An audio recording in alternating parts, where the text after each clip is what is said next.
Narcissists are people who suffer from a mental disorder characterized by constant self-serving behavior, selfish intentions, superiority complexes, and more. They harm those around them almost habitually, but could the world's most famous philanthropist be one as well? Up first, entitlement. One of the key indicators of narcissism is entitlement. Narcissists believe they are special, deserving of better treatment and more privileges than the standard person. What could be more emblematic of entitlement than Oprah's consistent behavior surrounding her massive media empire? There are all sorts of different events that have shown her entitlement, perhaps one of the most famous being when she attempted to worm her way into the Paris store Hermes to go clothes shopping. The fact the store was closed and preparing for a party did not seem to faze her, though perhaps it should have. This would end up exploding into controversy, which Oprah has rarely shied away from, when it can be turned to suit her needs at least. This level of entitlement is emblematic of narcissism. Up next is grandiosity. Narcissists are known for their need to be grandiose. Events, meetings, arguments cannot be small and calm affairs.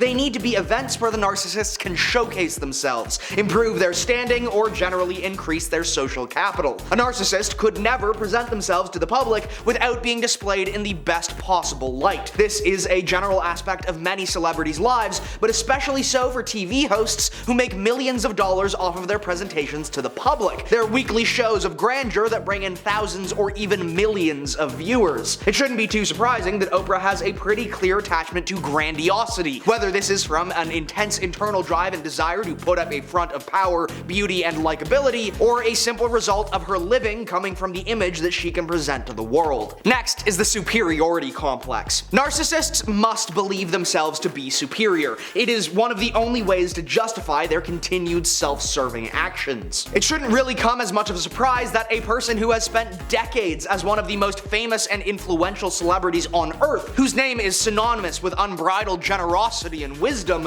who's worth billions of dollars, would end up with some level of a superiority complex. We can see it in her treatment of several guests, as well as in her treatment of her family. She reportedly complained furiously when forced to use bedsheets and towels that weren't of a high enough thread count and quality while visiting her stepmother. Oftentimes, narcissists are least able to hide their true selves when with family, which seems to indicate Oprah is not as humble as she claims. Up next is arrogance. Oprah's arrogance is legendary. Some would even claim unrivaled. Take, for instance, the time the multi-billionaire asked the general public to help fund the Maui relief effort, while only donating $5 million.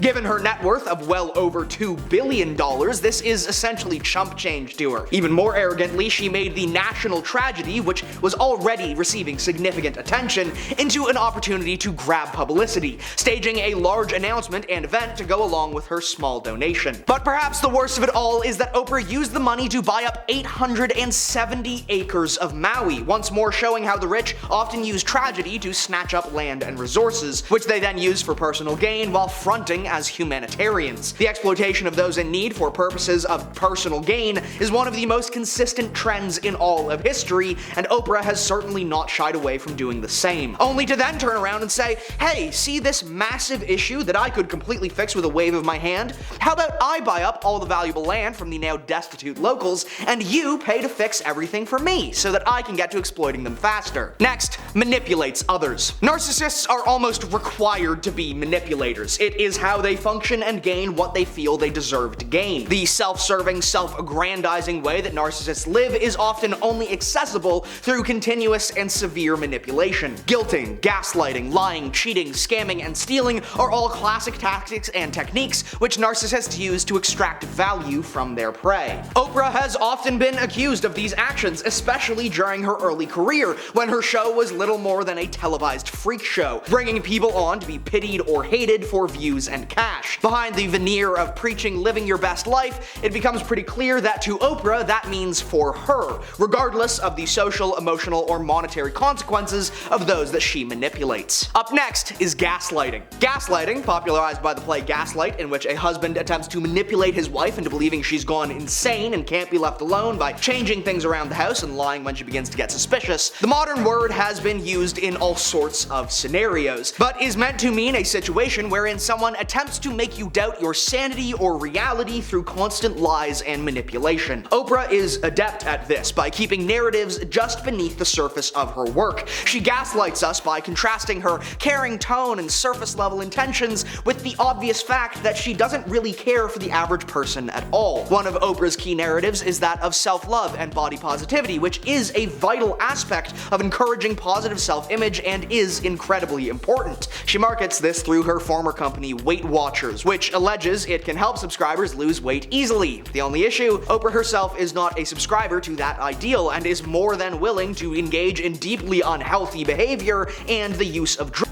to match society's expectations rather than practicing what she preaches. Next is the lack of empathy. Oprah is known as an empathetic person. She has to be for her tear-jerking shows to make sense. She brings on people to reveal a vulnerable part of themselves for millions to watch at home. How empathetic can you be when your main goal is how much money you can extract from your show? Plenty of people have a seriously invested interest in helping people who are struggling, in supporting mental health and mental health awareness. They just don't make millions of dollars off of publicizing and showcasing how good of a person they are. Off-screen, Oprah is another person entirely, which indicates just how much of a show her false empathy is. Instead of selflessly rebuilding Maui after the devastating fires, something she easily could have done, she bought up hundreds of acres of land on the cheap. Plus, she was responsible for the Dr. Phil show, which followed Oprah's lead of exposing deeply troubled people to mass media attention in order to siphon off as much cash as could be made. Up next is the false image projection. Narcissists obviously have to present a false image. If they showed themselves to be their true self, they would quickly be seen as the manipulating, self-centered liars that they are, and that simply would not do. Reality TV, by comparison, is almost entirely and exclusively image projection. Now, Oprah does a very good job of covering as much of this up as she can by forcing her entire crew and guests to sign incredibly restrictive non-disclosure agreements. These agreements likely include something along the lines of preventing and prohibiting any negative talk to ever be repeated. Questions to even retired staff along the lines of what was the craziest or worst or sketchiest thing to happen on the show are completely ignored in multiple Reddit AMAs and interviews. This coupled with dozens of people alluding heavily to Oprah not being nearly so magnanimous and generous behind the screen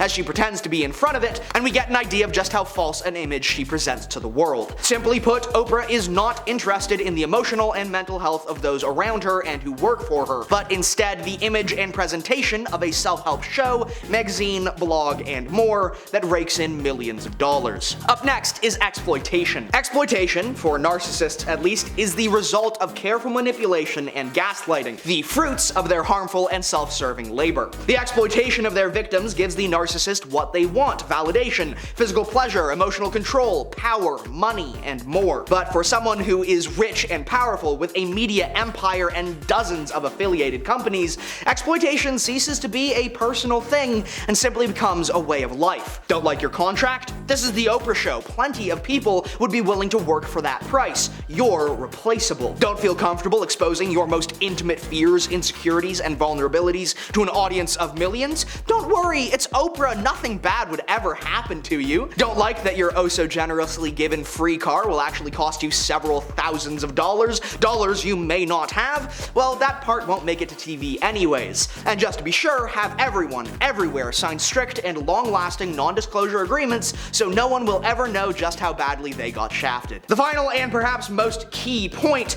narcissists can do no wrong, in their own minds at least. No failure or harm or consequence is ever their fault. No success, growth, or benefit is ever anyone else's responsibility but theirs. We see this with Oprah as well, but on a scale more significant and more well concealed than almost anywhere else. Oprah is the face of her multitude of industries. Not only is it in her best interests, but also in the best interests of her shareholders for her to never do any wrong. Rampant maltreatment and harm within her youth leadership programs? A bad actor, surely nothing systemic. Toxic ideals being spread by her numerous weight-conscious exploits? A simple misinterpretation of the Queen's intention. We will likely never know the multitude of ways that Oprah has caused harm and covered it up, simply because she and her shareholders make literal dozens of millions of dollars from her squeaky clean image. Those are signs that Oprah Winfrey is a narcissist. If you want more content like this, please like, comment, and share, and be sure to follow for more.